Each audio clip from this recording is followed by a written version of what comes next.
Nasabi mo na ba kay Dad ang tungkol kay Jewel? Humahanap lang ako ng timing.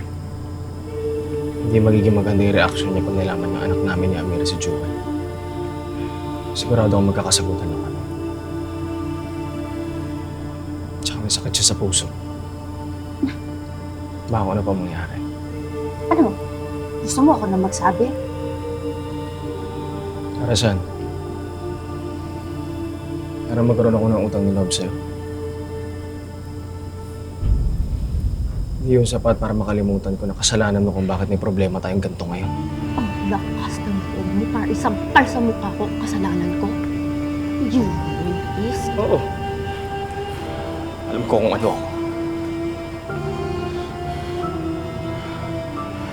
Dapat sa akin makulong, di ba? Kaya kong harapin yan.